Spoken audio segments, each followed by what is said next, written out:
Welcome YouTube, my name is Tayvikes28 and we are going live here finally with NCAA College Football 25.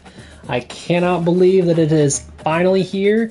It's been quite some time in the making, but it's about time, you know? In the making. And I'll be 100% honest, I wasn't sure this day would ever come, that we would get another college football game, but I am so glad that it has. And without me going on and blabbering on much longer, it's been 11 years since the last college football game has come out. For those of you that aren't very familiar, last NCAA football game to come out was NCAA 14, and now 11 years later we finally have another one, and I have been waiting and itching and chomping at the bit to get into a Dynasty for you guys. But the simple fact of the matter is I was waiting, to be honest. I wanted to jump in right away, but the problem was EA didn't quite have all their ducks in a row. I know, that's shocking, but the thing that is more interesting is that it's taken them so long to figure a lot of the issues out that came out with the game.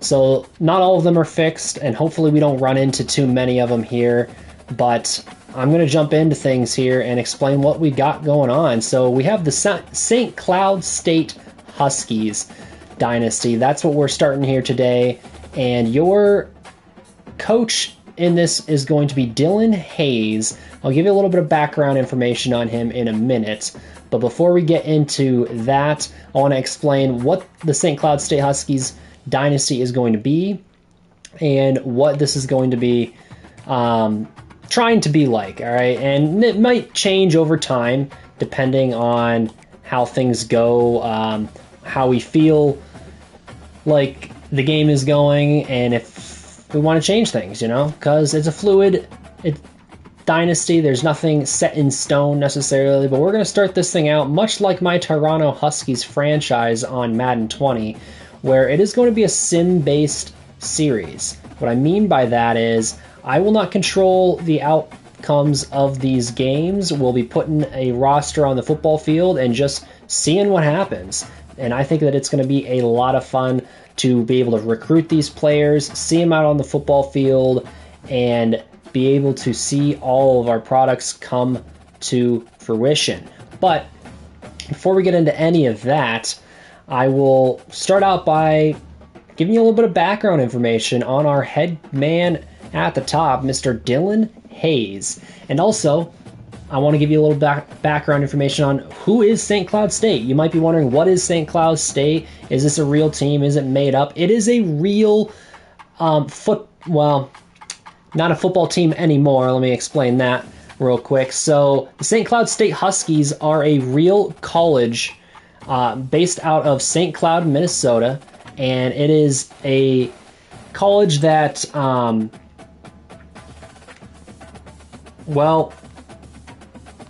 simply put, a college that is a lot smaller than any of the other colleges, or most of the other colleges in FBS play right now. That's why they're coming in at a lowly 67 overall in this one. So it's going to be interesting to see how they're able to compete, because we are not holding back any punches in this. We are throwing them directly into the Big Ten.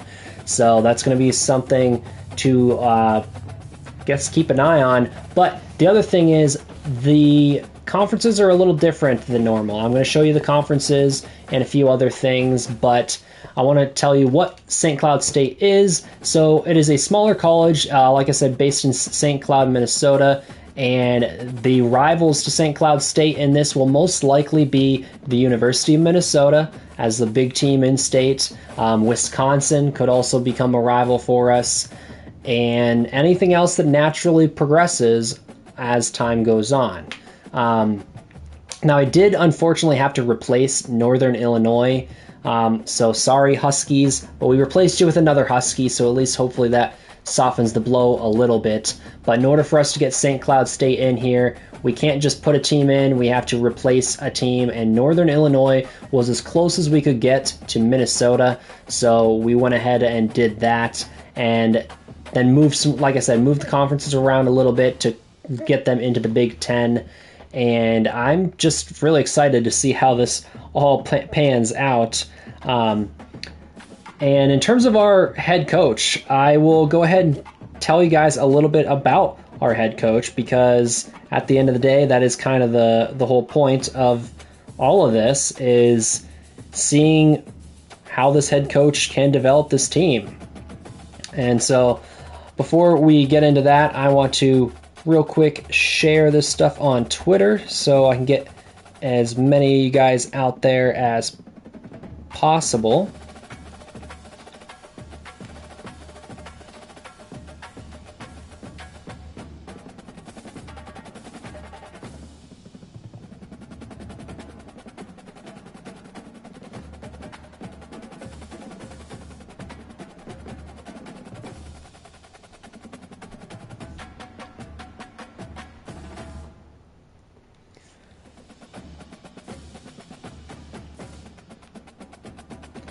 All right, so went ahead and retweeted that. So real quick, give you a little rundown on our head coach, Mr. Dylan Hayes. So Dylan Hayes, I'm going to go ahead and show you him real quick while I'm talking about him. So Dylan Hayes is in his early 40s, as you see here. He is from Duluth, Minnesota. Now, he also played football as a tight end at the University of Minnesota, Duluth. So not the main campus, but University of Minnesota, Duluth is up in the north Minnesota. And his coaching career started out as a tight ends coach at a D3 school where he was known for developing top-notch talent at the position. And then he progressed to offensive coordinator roles at several universities, focusing on innovative offensive schemes. And then he also was recently named the head coach at St. Cloud State University, with the goal of revitalizing the program and establishing a winning tradition inside the D1 FBS. The coaching style for Mr. Dylan Hayes here is as follows. He is known for a creative offensive system that incorporates a variety of formations and plays to keep defenses guessing, emphasizes a balanced attack using both the passing and running games to control the tempo of the game. He also promotes a high-energy practice environment and values strategic flexibility to adapt to different opponents. Now, his personal traits are as follows. He's a charismatic leader with a strong focus on player development and team cohesion. He also is praised for his ability to connect with players and staff, fostering a positive and inclusive atmosphere. And to boot, he is also known for his detailed preparation and ability to motivate players through clear communication and inspiring speeches. And his philosophy: he believes in an adaptable offense that leverages players' strengths and keeps opponents off balance. He also stresses the importance of discipline, hard work, and adaptability, both in practice and game situations. He also aims to build a program where players are encouraged to excel and contribute to a culture of mutual respect and continuous improvement. So that's what you're getting with Dylan Hayes, the D3 tight end from Minnesota Duluth turned head coach here at St. Cloud State. And he is hoping to get a little bit of revenge on the University of Minnesota since they didn't get him to the main campus. And he is a recruiter. As you see here, he is sitting pretty low on the totem pole in terms of coach abilities. He only has one ability right now, but we will see him develop hopefully over time. Our offensive coordinator is Austin Young. He's an elite recruiter. And we also have defensive coordinator Chris Hagen, who's conference standings, so I can show you guys what the conferences look like. We are doing no divisions across any conferences because this game doesn't like divisions, apparently. So, starting with the ACC, we have a lot of the usual suspects up here, nothing too crazy. We did throw Notre Dame in here. I felt like since they are in the ACC in most everything other than football, they should be in there for football as well. And we put UCF in here. It just seemed fitting because we had to take SMU out. And looking at the American Conference, as you see here, got a slew of various teams. This is kind of a catch-all net, the American Conference, for a lot of Texas, Louisiana, and a couple of Mississippi teams and some Tennessee teams in there. But a lot of Southern teams here in the American Conference. And then in the Big 12, you have SMU back there in the Big 12. You have a lot of the normal teams out there in the Big 12. Nothing too crazy there. And then the Big 10, we are not going to end up having all those Pac-12 teams. We got rid of the whole Pac-12, thing and brought the actual Pac-12 back. So that means we are back to the regular Big 10 with the addition of St. Cloud State in there. So there's an extra team here now in the the Big 10. And as you see, the team overall is a large difference between St. Cloud State and every other team on here. So it is going to be a big uphill battle for your Huskies in this one. And then in Conference USA, not a whole lot, kind of like a catch-all for all the other teams that were left over, essentially. That's what Conference USA was, unfortunately. So you have like some New Mexico State, you have some East Coast teams in Florida, Atlantic, Temple, Army. So kind of a little bit of everything.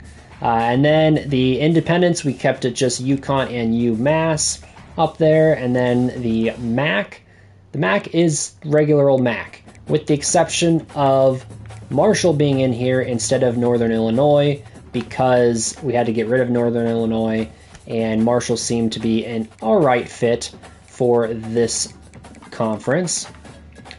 And then the Mountain West is pretty much the normal Mountain West. Nothing here too crazy has changed.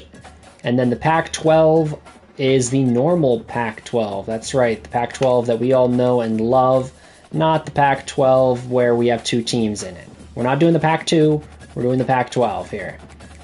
So, and then we have the SEC. We did leave Texas and Oklahoma in the SEC.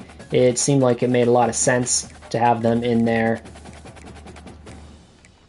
And then over here in the Sun Belt, we did a little something different for the Sun Belt. So we put a lot of the Carolina, Alabama, and Georgia teams all in the Sun Belt together.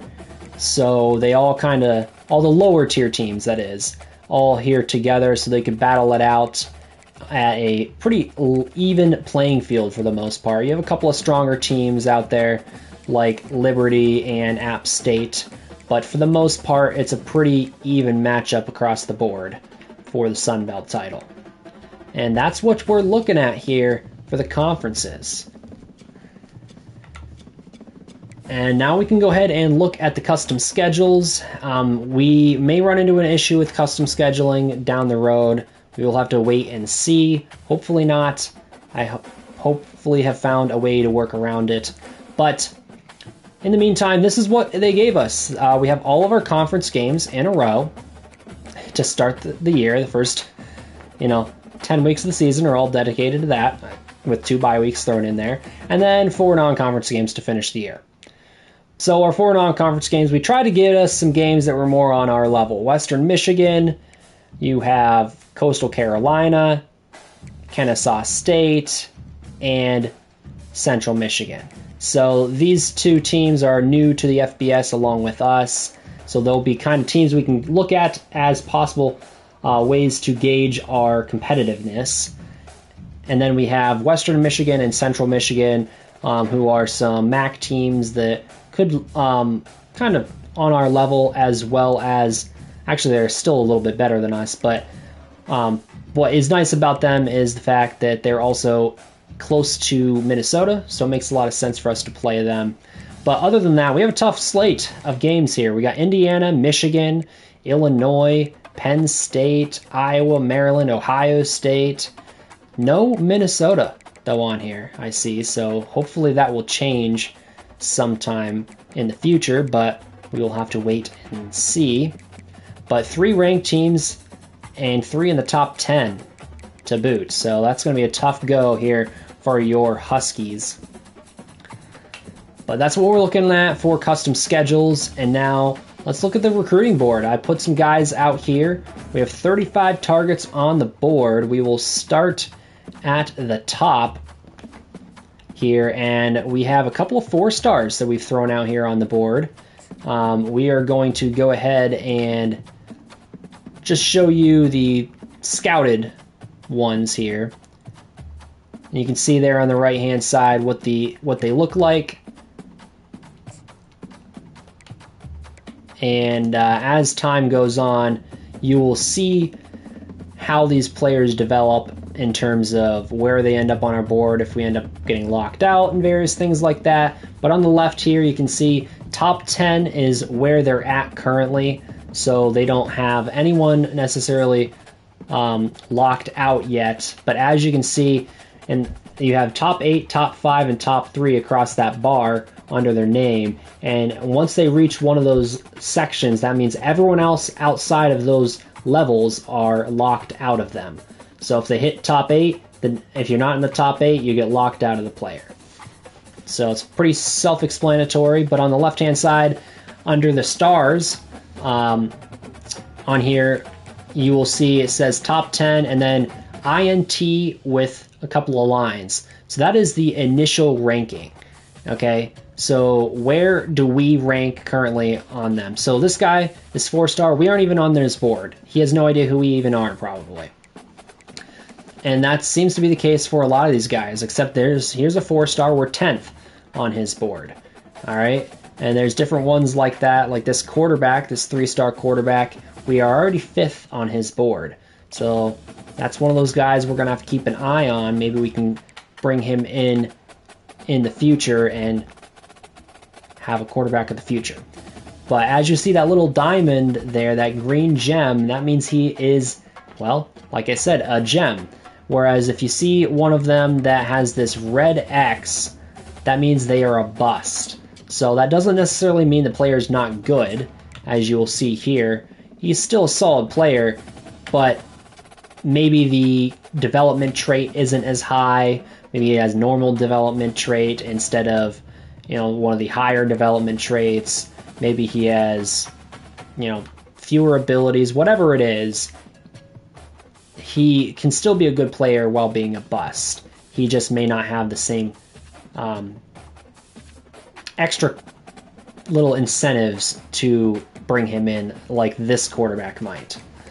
So that's kind of the way it works here. And so you'll see here, I will just show you real quick where we are for a lot of these guys. We're first for a couple, not very many, but we are up there for some. We have to keep an eye on it. And most likely we're going to fall out of a lot of these races, though. So we have to be very, very strategic in terms of who we go after. So that is something we have to keep an eye on moving forward. But without further ado, I believe it is time to go ahead and advance this thing and get out of the preseason and into the regular season here. And as you see here, we will end up having 2 different screens every single week that pop up, or at least 2 different screens. You'll have the My School update, so these are people who might be on our team who are in possibly risk of transferring for various reasons, whether it be playing style, playing time, coach prestige, all sorts of different things. And you can change this from week to week. You'll see some of this stuff can change from week to week. The recruiting update you'll see every week. as well. We may not necessarily stop on this. We might just go straight into recruiting and see the board that way. But you can see here, certain guys have reached their top 8, and luckily it's guys we're already in their top 8 for. So that's good news there.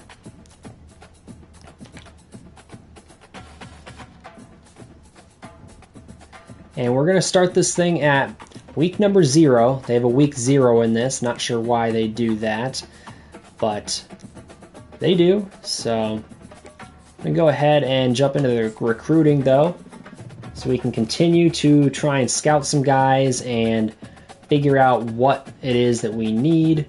So let's go ahead and I'll show you how scouting works. So obviously, as you upgrade your coach, you'll be able to scout better. Like this, you have to hit it 5 times currently for it to scout the player 100%. But whereas if you have certain attributes for your coach, that might be limited to 1 or 2 times, or 2 or 3 times or something like that, instead of having to hit it 5 different times and use 50 points to scout a player. You might only have to use 20 or 30 points instead.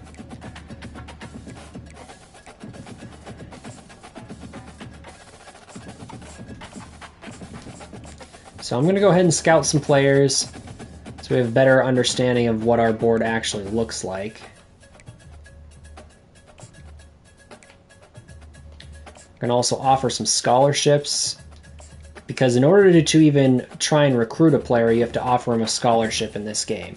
Different from previous games, but there's different things you can do here. You can different ways to influence the player. You can see on the right hand side exactly what it does. Now the most effective obviously is going to be the one that takes the most time, and then as you learn more about the player, which you see here on the right, there's different categories, and the red means they don't care about that thing. The green check mark means they do care about that thing, and there'll be 3 things that every player cares about. So that is what you're looking for if you are trying to soft or hard sell them. And you can even sway an opinion in terms of what they actually are motivated by.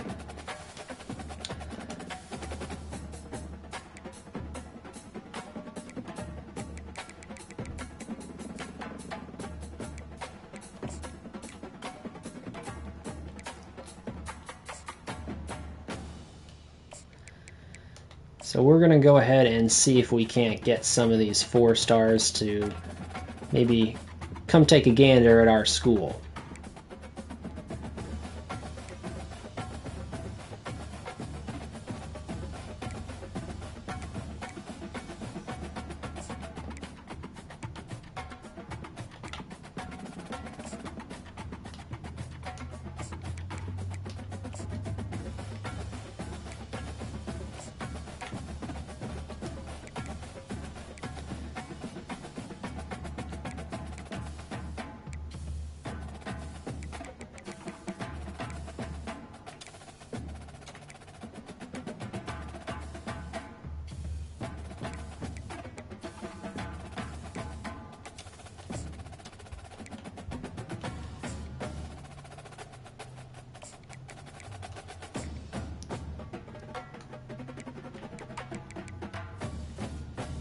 We can also sort it by the interest status. So we are already number 1 for some of these guys, and we will go ahead and look at some of these lower tier players at some point, but not right away.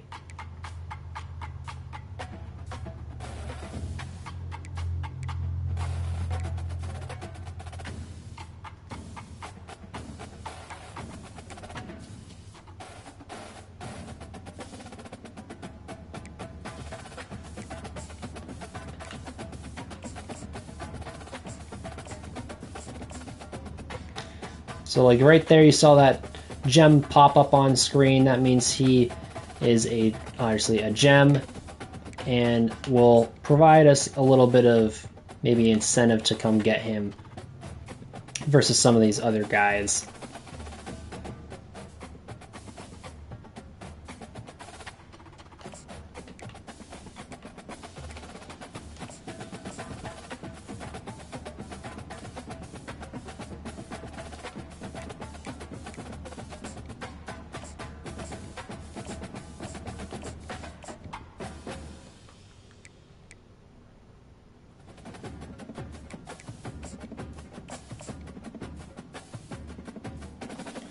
All right, so we're going to go ahead and offer a scholarship to somebody.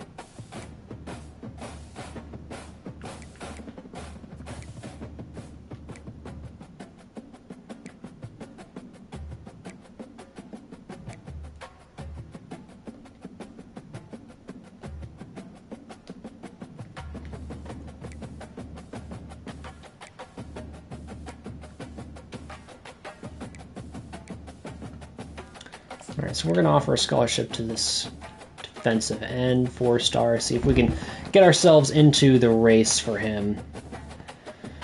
But that's going to do it for recruiting this week. Not a whole lot to it. I mean, there is a lot to it, but as you do it more, you get used to how to do it. So let's go ahead and jump forward past week 0 into the actual season here. And as you see, you'll see you get locked out of guys as time goes on.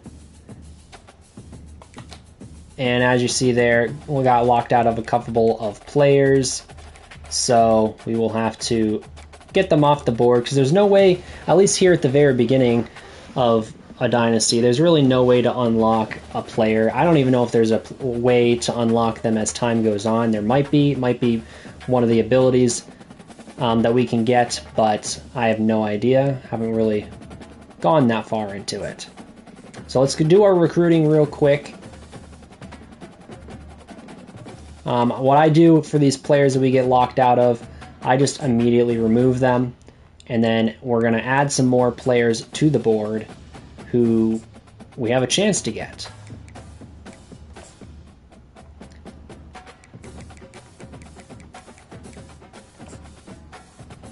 So I just scroll through, find anyone that we're locked out of, get them off the board. So 5 guys we already got locked out of.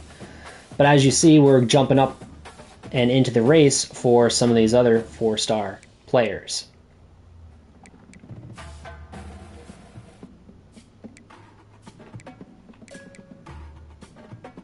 And we're getting pretty close to his top 8, and we're not in it, so we're probably going to get locked out of him as well.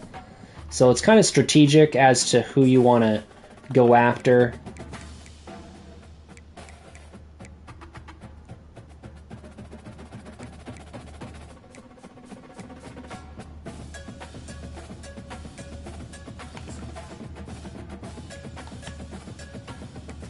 So like this corner, we'll probably have a better chance of jumping into the race for him instead. So we'll offer him a scholarship and maybe send the house on him. But we also have to add some prospects. So let's go ahead and search for some prospects. We'll go ahead and search for some 4-star prospects to add to the board if there are any. Maybe we'll sort it by anyone who doesn't have an offer right now, like this defensive tackle. And as you can see, there's deal breakers that we don't meet, which is why we can't even go after some of these guys.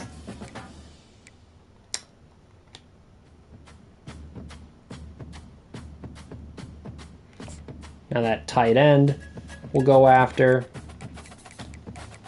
And as you can see, lots of deal breakers here. And in fact, I don't even know if there's a single 5-star that we could go after. Actually, there is, so, you know, it's wide open. I say, why not go after this safety? You never know. Crazier things have happened.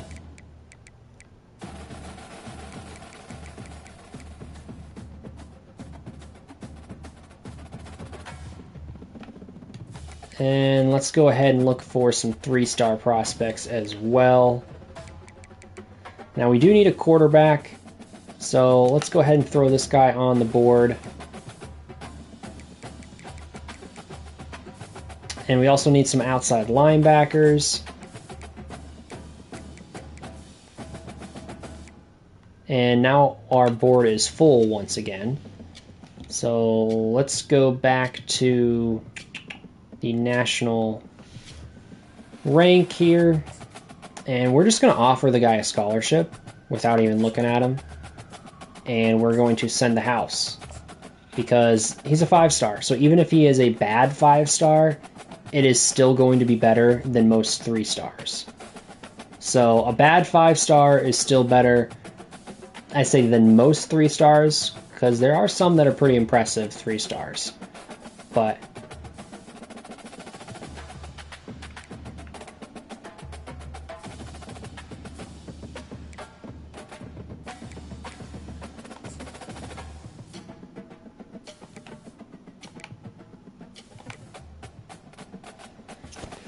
now the question is, do we want to scout some players, or do we just want to throw some offers out there?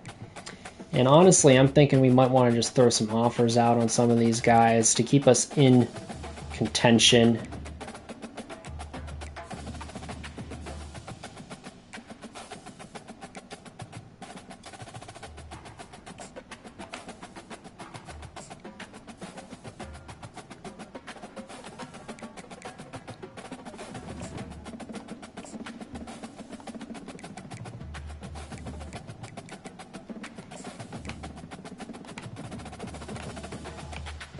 And I'd love to steal him from Wisconsin, who is at the top of his board, because a lot of the people at the top of the board in general are in our conference, but Wisconsin is going to be one of our rivals.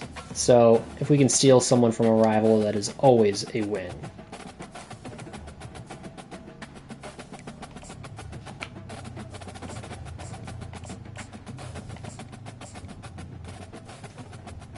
And we'll go ahead and scout that quarterback, and that should be all the points we got for this week. So let's go ahead and jump into things. As the top stories here, you see Notre Dame in week 0 fell to beat Texas A&M 29-19.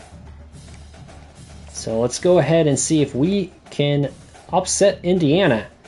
As you see, they are a much bigger program and have all the things going in their favor. So it'll be an interesting start to the Dynasty here. And obviously, I'm going to have to go into the game. Indiana, home of the Hoosiers. We expect Memorial Stadium to be rocking because these fans have been getting ready since early this morning. A Big Ten showdown is coming. Conference implications aplenty that could resonate for the rest of the season.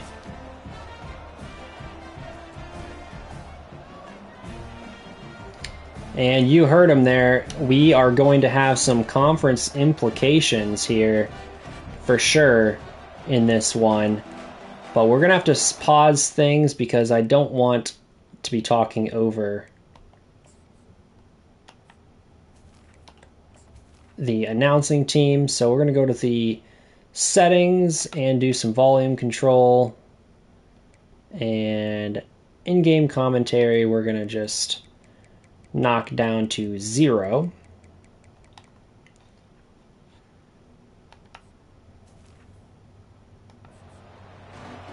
Because I will be commentating over this for you guys.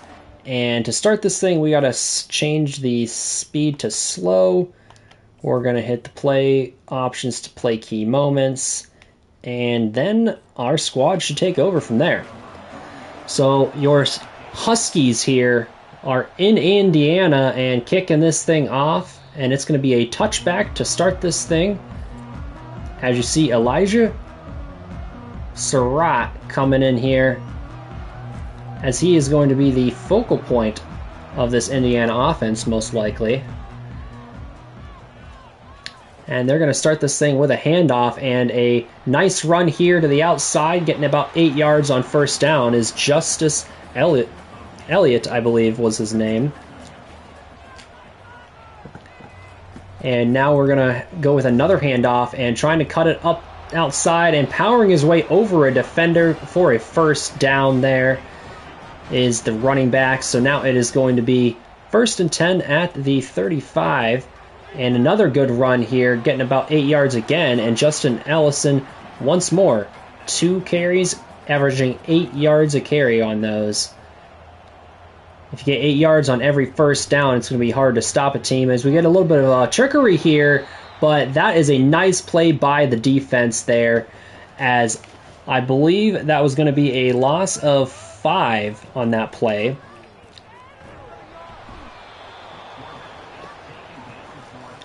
And a sack here on 3rd down for your St. Cloud Huskies. That is Taj Coles, number 0, coming off the edge and getting after the quarterback on that one. And that is going to lead to a punt here to start things off. So St. Cloud State's defense getting things done. And it's going to be a touchback.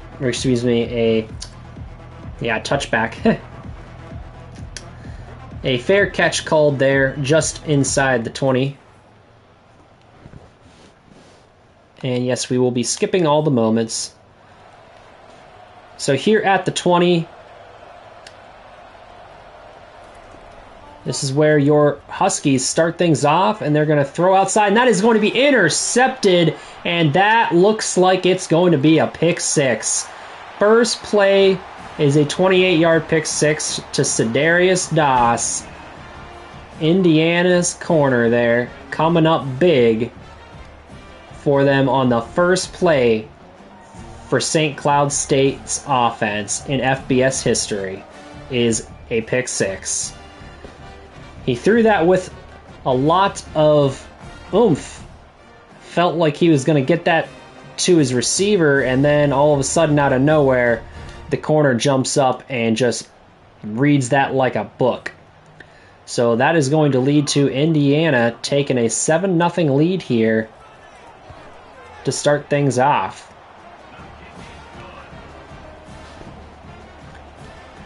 So they're going to go ahead and kick this thing off from the 35, and it is going to be returned inside the 5 out to the 15.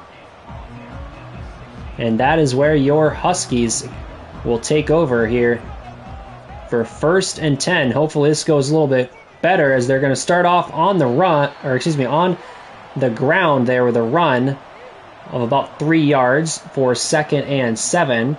And I believe that is going to be Spencer Strickland, the junior running back, number 12, as he's going to get up to about the 22.5-yard line there, leading to a 3rd and 3 here. Let's see what St. Cloud State has for him, and it's going to be a completion here. This time, not an interception. Completed it to the right team, as that is going to be the first down in St. Cloud history. So now we're going to go ahead and get another nice throw here, and that is going to be the tight end, number 80, Scott McLawler, and he is the junior, so hopefully he will stick around another season, as you see a nice play there from him. And so they're making a change here, and it's going to be a quick throw outside, and nice block, and that's going to be another 1st down for St. Cloud State, as they are right now rolling and driving into plus territory against Indiana. And they're going to put a man in motion from left to right, and it's going to be a fake to the running back and thrown to him out of the backfield, but nothing going for him there, as there is no gain on that play. So now St. Cloud State's going to have a quick throw here outside, and a nice catch and run there, number 22. That is going to be Scooter Page, the wide receiver, the sophomore, making his first play of the season there. And so now it is going to be 1st and 10 inside the 25, as it looks like they're making some changes at the line. And the quarterback is going to throw outside. That is caught. We're in the red zone here. And I believe that is Scott McLawler again. And so now it's 3rd and 1. Let's see if they get the play off before the end of the quarter, and they will not. So at the end of 1, Indiana leads 7-0, but St. Cloud State is driving right now on them inside the red zone. As you see here, they have actually taken more of the clock in this one, but it's due to a pick 6 there in the first quarter. So now they're going to take the snap and throw over the middle. That is intercepted once again, and again going down the field, and this one is going to be breaking a tackle and another pick six. Wow, this one is Jalen Walker, 90-yard pick six, and Indiana just put up some points once again on this offense. And I do not know what to say on that one, because this offense, they were driving, but it looks like the linebacker just read that thing perfectly and got his hands in there. And then look at this tackle that he broke there. I believe that was the running back, where the wide receiver, Demetrius Williamson, who he just shrugs off. So now it is going to be, pending the extra point, 14-0.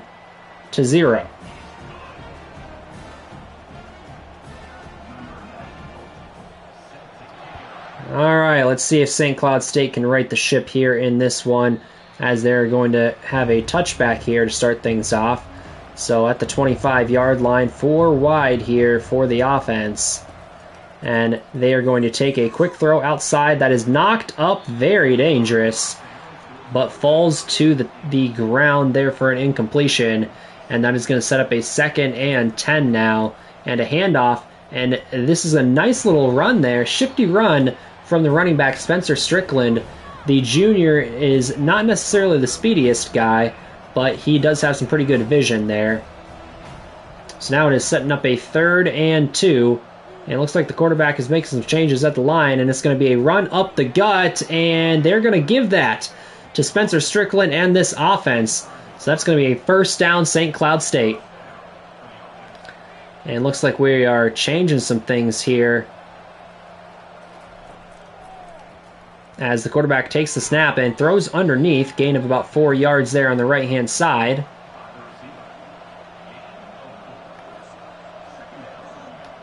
And they're going hurry up here. 2nd and 6.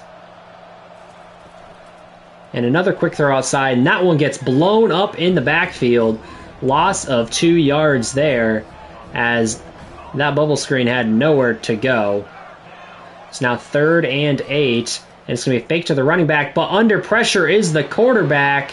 And that's right, Tyler Olson, the senior quarterback, going down on that one, as he couldn't get the ball off quick enough. Has some quick pressure from the edge there from Indiana.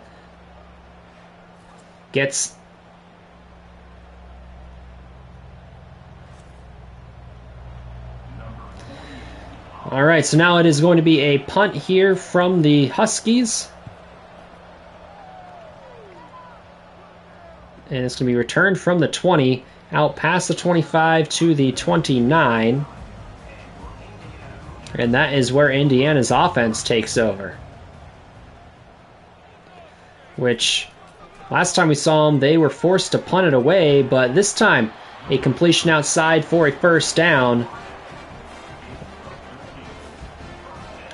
So now it is 1st and 10 at the 42-yard line.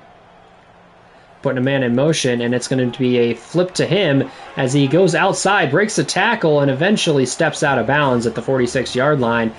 But that is a 1st and 10 in plus territory for Indiana, and they are going to go back on 1st down to the run here to, once again, Allison getting 4 yards on the ground, setting up a 2nd and 6 now. And it's going to be another handoff, and getting outside is number 21, and that is going to be good enough for a 1st down. Good blocking up front from the big guys, and that is going to lead to another handoff here on 1st down, and this one going to be getting up to the 25 or 26-yard line. So nearing the 2-minute warning here, as Indiana takes this snap and throws quickly over the middle. That is complete to the tight end. And that will lead us to the 2-minute warning. So coming out of the 2-minute warning, they are in the red zone. And throwing outside, but overthrowing his target there. Leading to a 2nd and 10. It's going to be a hand fake to the running back, actually. And throwing over the middle, and that thing gets popped up in the air. Lucky it wasn't intercepted. So that's going to be 3rd and 10 now. As the quarterback takes this snap and throws deep over the middle, and that is intercepted by St. Cloud State. And I believe that is going to be the safety, number 28, Nico Solomon, the junior safety, making a nice play on the back end of this defense as he cuts that ball off just short of getting a touchdown on that one. As you see, Nico Solomon making a nice play here as he jumps in front of that one just in time, and that is going to lead to a 2-minute drill from your St. Cloud State offense as they're going empty here to start things off, and a quick throw outside, getting up to the 26-yard line, and they're going to call a timeout after that one. So now a throw outside here, and that one is complete for a 1st down. A big hit there and a 2nd timeout from St. Cloud State. They better hold on to that final timeout here as they still have quite a ways to go as they're only at the 36-yard line. And they're going to throw it deep outside, and that is caught. Wide open is the receiver, number 15. That is going to be Javion Foreman. And 1:10 to go in this one, as it looks like they're trying to get the play call in. And St. Cloud State takes the snap, and under pressure and eventually throwing it away is the senior quarterback, Tyler Olson.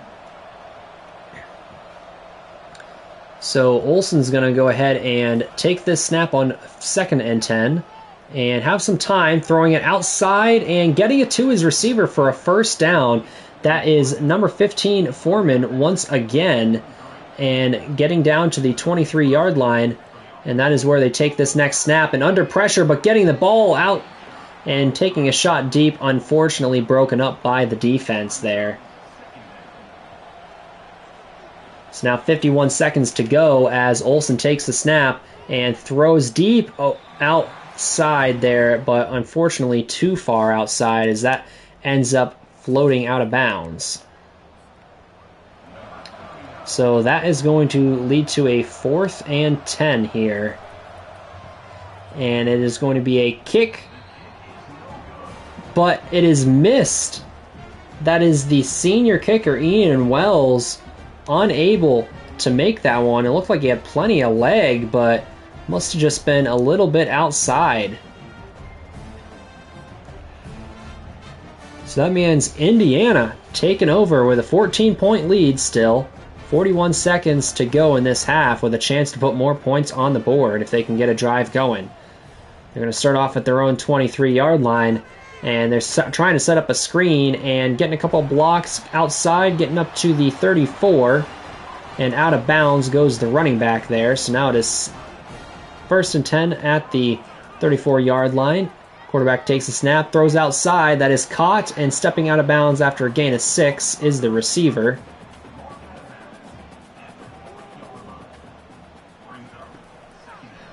So now 30 seconds to go, another outside throw and another catch there. This time, though, getting tackled inbounds, as that's going to force Indiana to take a timeout.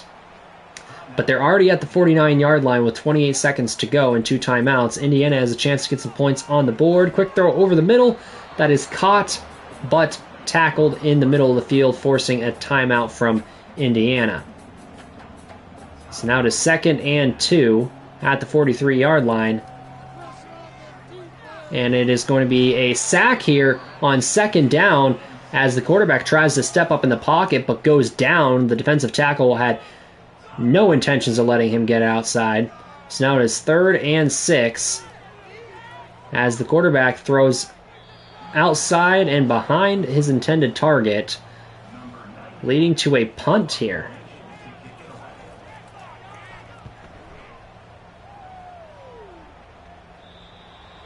And a pretty good one going down at the 10-yard line.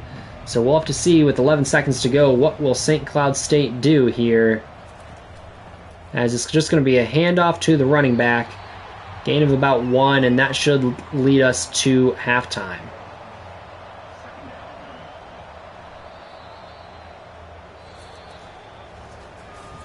And that is going to be the score going into the halftime, 14-0. As the only points on this scoreboard so far have actually been 2 pick sixes. So no offensive points yet in this one. As you see, 3 total interceptions in this game. 2 from your Huskies, 1 from the Hoosiers. And as you see, some pretty impressive plays by the defense for Indiana to get those 2 pick sixes, especially that 90-yarder.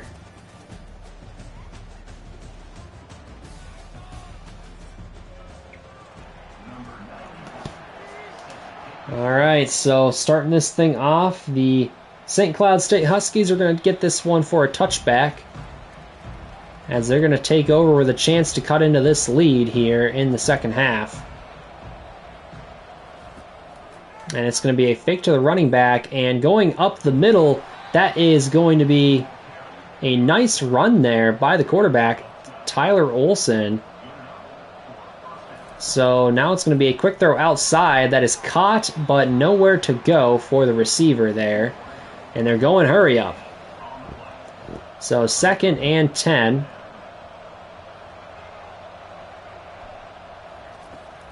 And a quick throw outside with a couple of blockers out there, getting some yardage up to the 45-yard line, making it 3rd and 2 here.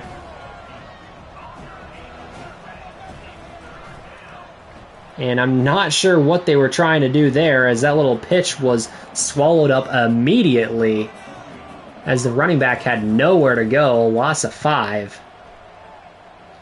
And that leads to another punt.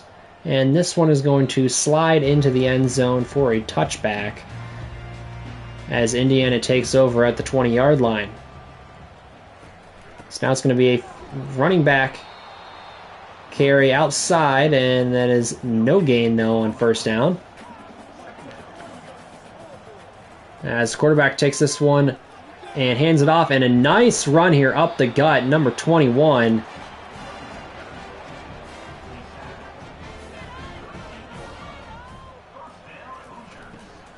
And a little bit of trickery here, as it's going to be a throw here, but it goes incomplete. So Indiana trying to make some big plays happen, as we have another handoff here outside, getting a gain of 2. So now setting up a 3rd and 8 here. Let's see if St. Cloud State can make something happen, as it's going to be a nice throw over the middle, deep over the middle, and that is going to be complete for a first down in plus territory. Gain of about 20 or 30 yards. At the 33-yard line, it is going to be a quick pressure here on the outside and a sack from St. Cloud State, as that was number 12, Kobe Garland, the sophomore, getting in there for part of that sack.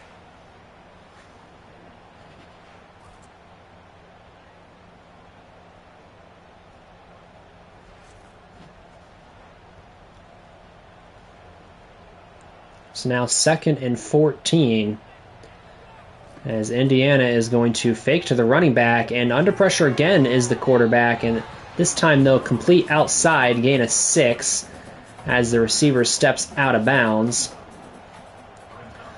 So now 3rd and 8, as the quarterback has plenty of time this time, and unfortunately just misses his target, slightly underthrown there.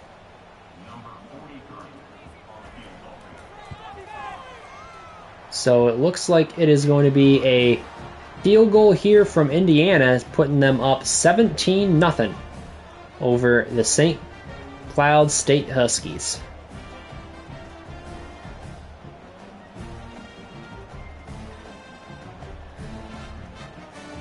So about 2.5 to go here in the third quarter. as Indiana leads 17-0. We'll have to see if St. Cloud State has an answer here, as they have a pretty bad return, only to about the 15-yard line, and that is where they take over at. As this offense is going to go with the quarterback on this run, and that's going to be a gain of 6 yards.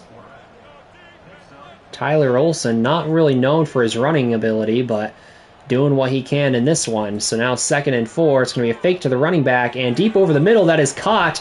The star wide receiver, Demetrius Williamson, comes up with a nice play there as the senior finally gets his name said as something other than trying to make a tackle there. And a big hit there on that first down bubble screen leads to an incompletion. So now it is 2nd and 10. Olson's going to hand off to the running back, and that is going to be Strickland up the middle for about 3, leading to a 3rd and 7. Now Olson going deep, and that is going to be broken up as Demetrius Williamson tries to go up and get it, but is unable to hold on to it. And Olson isn't necessarily known for his running ability, as you will see as time goes on, but he can make something happen when he needs to. So now we have Indiana here going empty on 1st down, and they're trying to set up a screen pass, and that is the tight end who gets out there for about 6 yards, setting up a 2nd and 4. And Indiana so far, I'm not too impressed with their offense, honestly. They have a nice run there, as that's going to bounce outside for a 1st down up to the 34-yard line, but I thought that their offense would be a little more prolific. Not prolific, but just better against such a low-quality defense here that St. Cloud State brings to the table, but they appear to be holding their own for the most part. It's just the offense for St. Cloud State can't seem to hold on to the football. And that is going to lead us to the 4th quarter here, as Indiana leads 17-0, and they have the ball and are driving right now. It's going to be a handoff here, but a nice tackle in the backfield, leading to a gain of nothing on that 1st down play. So it is 2nd and 10, and a handoff, or excuse me, a fake, and a nice jump on the ball for the defense there. I believe that was number 1, Noah Collins Jr. there, and we get a nice run here on 3rd down, I believe that was. Going for a 1st down, so now Indiana has 1st and 10 at the 49-yard line, and it's going to be another handoff, and getting outside once again and powering his way up is Justice. Once again, Justice Ellison making things happen. And so now it's going to be Ellison again, and getting some good blocks and holding on to that football nice and tight as he gets up to the 25-yard line, making it 2nd and 3. So now it's going to be a handoff outside, and some nice shifty running there from number 22. I'm not sure who that is, but a good run there from him. And that's going to lead to a 1st and 10 at the 16-yard line, and a 21 getting another good run. Well, actually, no. He gets stopped in the backfield. Nice play by the defense this time. 2nd and 11 here. St. Cloud State trying to get a stop here, and it's going to be a nice incompletion forced by the defense all over that play there by the tight end. So now it is 3rd and 11, a chance to get off the football field here, and it's going to be a run from the quarterback as he gets brought down after a gain of 6, leading to a 4th and 5.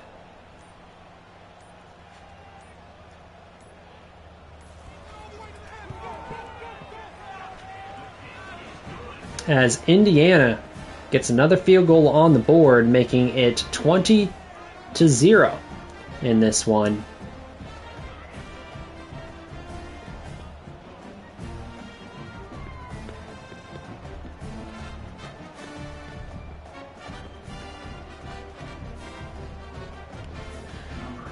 and just over 2.5 to go in the fourth quarter as Indiana's kicking this one back off to St. Cloud, and that is going to go up past the 20 to the 22.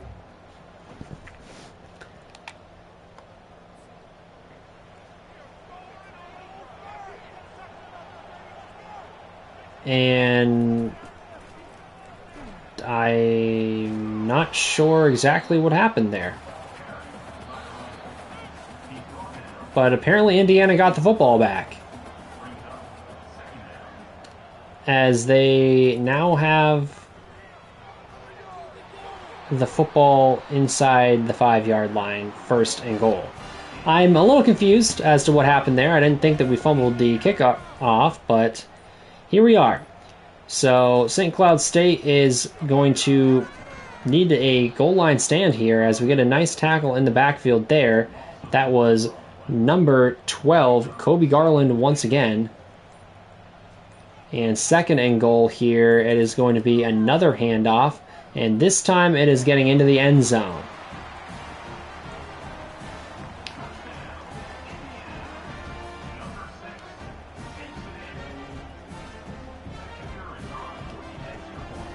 So that is going to give them a 27-0 lead here with roughly 30 seconds to go.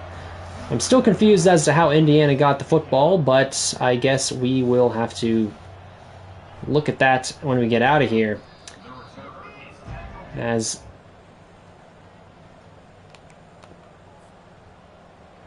it just continues to give Indiana the football at the same point in time.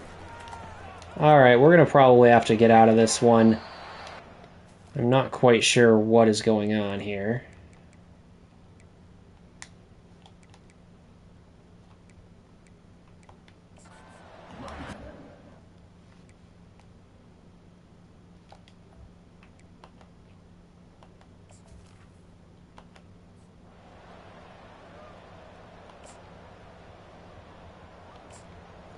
Alright, they're going to get another score, even though we already went through all this.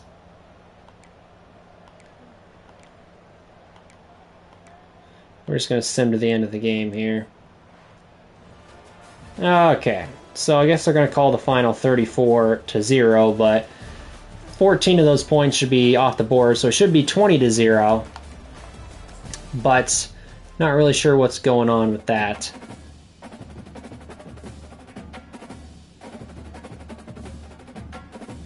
But nonetheless, we have completed the first game here in the Huskies Dynasty, as it looks like there's going to be a little bit of a hiccup in this. We'll have to figure out a way to make sure the computer doesn't constantly get the football back. I don't know why it did that. That was odd. I've never seen that happen before. But we have some coach ability upgrades here to utilize, and let's focus on recruiting, as we're going to need a lot of help in that department. So let's see if we can focus on scouting. Let's see. We'll do linebackers and defensive line. So hopefully it'll be easier to scout those guys.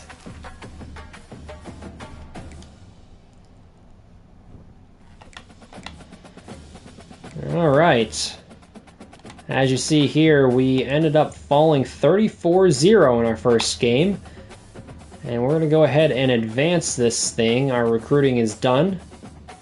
So we're going to sim to week number 2. And as you see, we got locked out of a couple more players, as we kind of expected to, though. And a lot of stuff going down, but the brand exposure going up. So that's nice to see. But program tradition, championship contender, all of those going down. So that is not good to see. And up next is number 8, Michigan. So that will be a very fun one, I can imagine. But until then, my name is TayVikes28. I thank you guys for jumping in and getting this St. Cloud State Huskies Dynasty started. I don't know how often I'm going to post this, but until we figure out what's going on with that little glitch there that we saw live, EA, you saw it, figure it out, make sure it doesn't happen again. But hopefully we figure that out, because that's kind of odd. I've never seen that happen. But hopefully we are able to figure it out and move forward from here. But my name, once again, is Tavix28. Thank you guys for watching. Make sure to tune in next time, and have a wonderful rest of your day.